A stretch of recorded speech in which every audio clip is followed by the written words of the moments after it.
So everything seems to be ready for the experiment. I don't know what's going on. How do you have a job here? Mikael!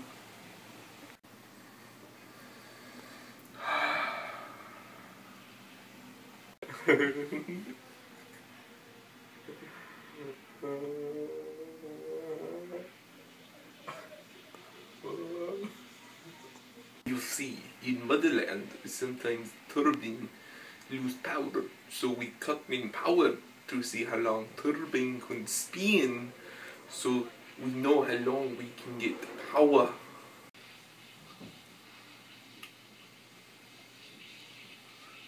Will you see, I don't care. Dmitri, get off your phone.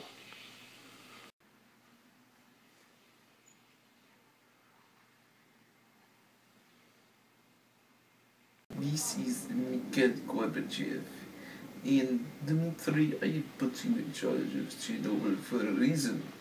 And I've been hearing you've been acting very silly with it, Dmitry, and I cannot condone this. You do not know nothing of Chernobyl or its history, and this is motherland, Dmitry, and if you not correct yourself, you will be taking a very long vacation, or as they say in America, sleeping with the fishes. Well, Dmitry, Chernobyl was built in 1977, the largest power plant in all of the Soviet Union. It is a wonderful place.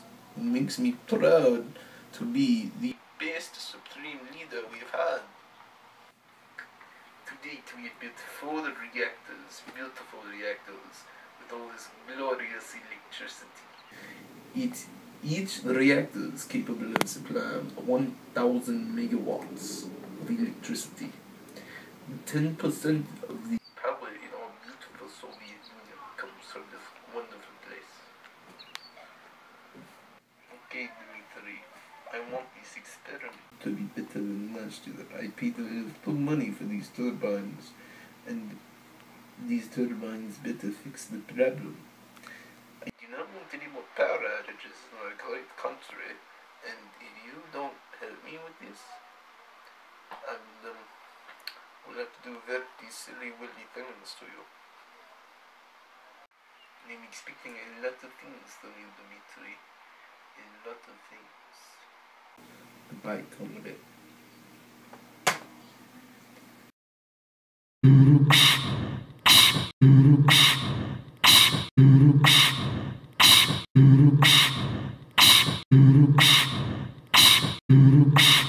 Hi, puppy.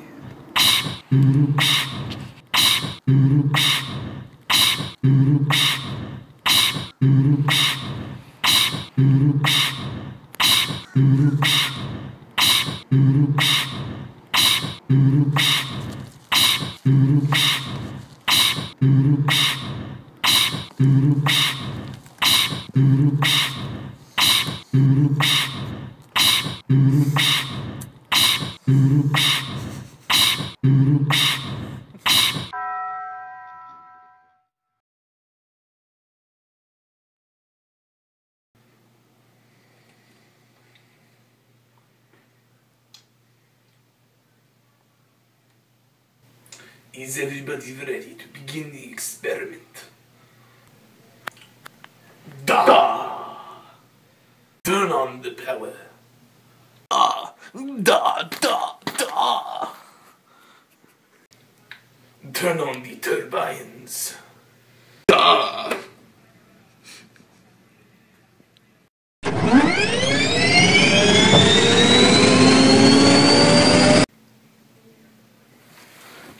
In Soviet Russia, you do not turn on power.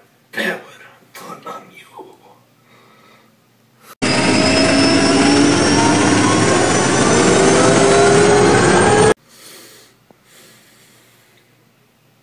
It was a success.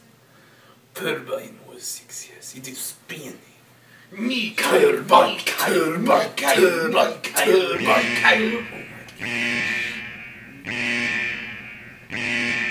What went wrong? nothing goes wrong. What went wrong? There was a power surge to the reactor, so we must go. Soviet Russia. Power doesn't surge, power you.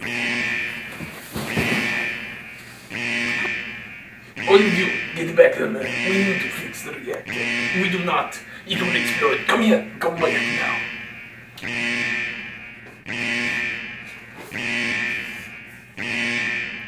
Fix the reactor.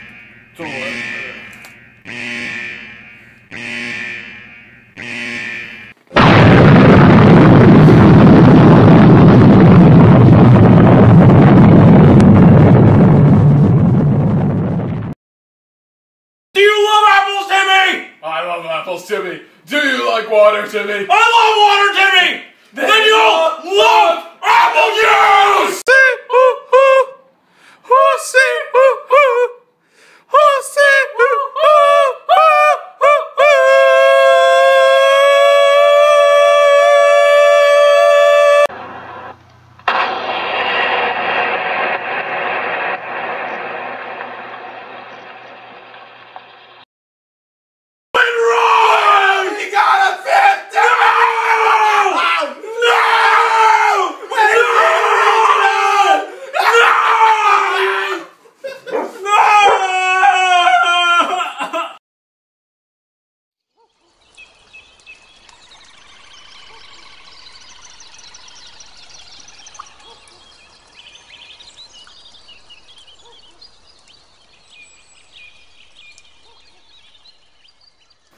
Oh, I'm a little German boy and I'm walking through the woods and I'm so thirsty.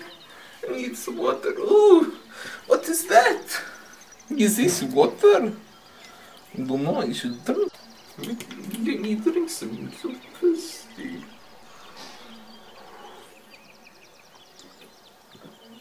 This is some of the best water I've ever.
Is it safe for my men to work in this fire? Alright, Lieutenant Traffic. Everything will be fine. Tell your men not to worry about the radiation. They will be fine. There will be no harm, nothing wrong with them. They put out fire, they contain this, they're heroes. I do not know if what we are doing is right for my men. The radiation, I don't know how to affect them. And the Soviet Union, USSR, I mean, Gorbachev doesn't even care about us, even Ukraine.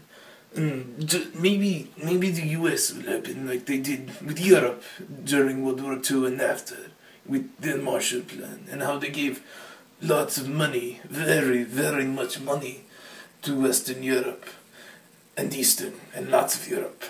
And maybe they can help us through these hard times instead of Gorbachev, who is nothing but a pig sitting at his desk, twiddling with his hair and petting his donkey. And I know it is wrong of me to say this, but we need the US's help.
My name is Secretary General Quaylar of the UN, and I'm here today to speak about the predicament that is the Chernobyl disaster.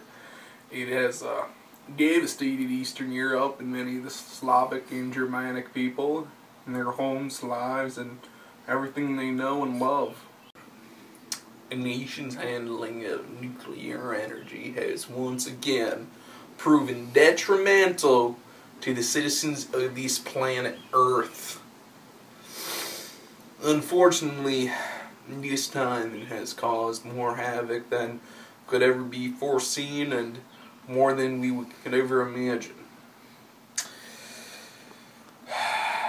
Nuclear energy has proven to be a viable source of energy, yes, just like that of coal, but we previously used in this global, economy to power each of our countries. But they had been more regulated, especially in the United States, by their Environmental Protection Agency.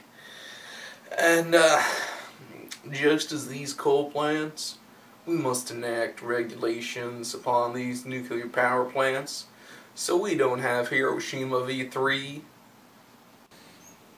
So, what does coal and all this have to do with the regulations for nuclear facilities? Could you shut up? Nobody cares about you, Israel. You're trying to take all my land, and now you're asking all these questions. That was my question. I should have been asking that. Alright, you're asking what coal has to do, well, the restrictions of coal with nuclear energy. And we want to impose the same restrictions that, the coal companies have around the world on that of nuclear energy facilities. Like, you can't just go and burn a piece of coal and while doing an Indian tribal dance around it, but if you put an air filter over it, oh, you can dance all you want. Now, we're doing this for more of a humanitarian aspect. We're worried about the workers and their living conditions, and we don't want them, have any adverse side effects. And, yeah, that's why coal is really important to this industry. My name is King Jean-Yves, and I'm wondering about the current nuclear regulations. Regulatory requirements today for new plants are as the following. Effects of any core meltdown must be confined to that of the plant itself, without the need to evacuate any nearby residencies. Radiation doses are to be controlled by the use of remote handling equipment for many operations in the case of the reactor melting down, as well as limitations to the time workers spend with significant radiation levels. So you can't just be out there for 24 hours, oh, hey, I need to fix this reactor, and next thing you know, you die from radiation poisoning. We don't want that. Are there currently any countries reforming their nuclear regulations as we speak? Well, what you're asking is if there are any countries now, trying to help out and start this? Well, yes. 17 nations are already forming a coalition with each other to help regulate each other's nuclear facilities. I can guarantee that the future of atomic energy will rise even more regulations to help prevent disasters like Chernobyl or Hiroshima v3.50. Could we over here in Iran have some nuclear energy? Iran, you've been a bad boy. We're gonna get Stella Willie on you, and let me tell you, you can have no nuclear energy for dinner or ever tonight, or no nuclear weapons. Only America. America, yeah, coming again to save the motherfucking day, yeah, America, yeah, freedom is the only way, yeah, terrorists, your game is. I was only 9 years old. I love Shrek so much. I own all the movies and merchandise. I pray to Shrek every night, thanking him for the life I have been given. Shrek is love, I say. Shrek is life. My dad hears me and calls me a moron. He's obviously jealous of my devotion to Shrek. I called him a poopy face. He slaps me and sends me to my room. I am crying now, because my face hurts. I go into my bed and it is very cold. I feel warmth moving towards me. I feel something touch me. It's Shrek. Coming this spring.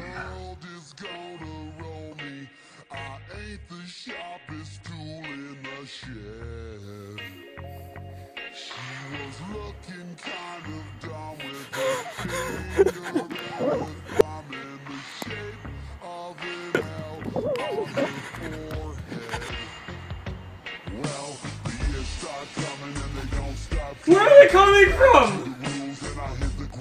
Ah! Ah!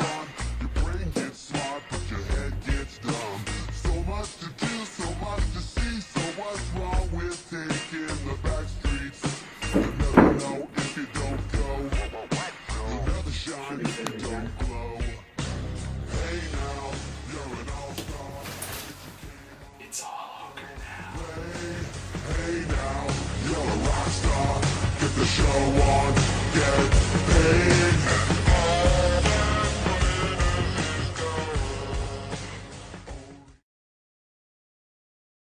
Channel 4 News with 5-time Emmy Award-winning anchor Ron Burgundy. Chamkine Sports. Rick Tamlin Weather. And your reporter in the field, Brian Fantana. It's Channel 4 News at 6 o'clock. Good evening, San Diego. Today is April 26th, 2015, and welcome to KVWN Channel 4 News. I'm your host, Ron Burgundy, and I'm here to announce a rather special occurrence. Out in Pirpat, Ukraine, our journalist is on the scene. Linda. Thanks, Ron. I'm now standing at the site of the former Chernobyl power plant, where nearly 3 decades ago a nuclear reactor burst into flames and spread atomic waste across all of Eastern Europe. To this day, there has been increased risks of all types of various cancers. It has been noticed that wildlife seems to be returning to the areas, and scientists who have been studying the radioactivity have placed 84 cameras around the whole place, and they're determining which species to tag and to test for the amount of radiation in each part of the area. The scientists are looking for medium-sized animals, such as wolves, which romicide pretty frequently. Oh my god! Linda!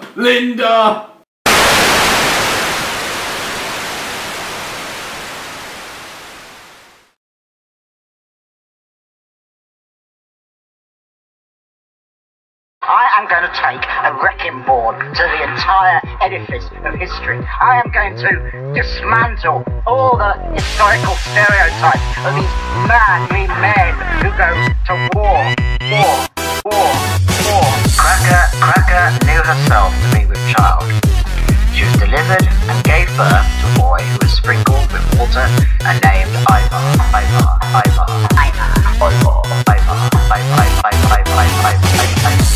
But the boy was bogus. My theory about Ivar was completely stupid.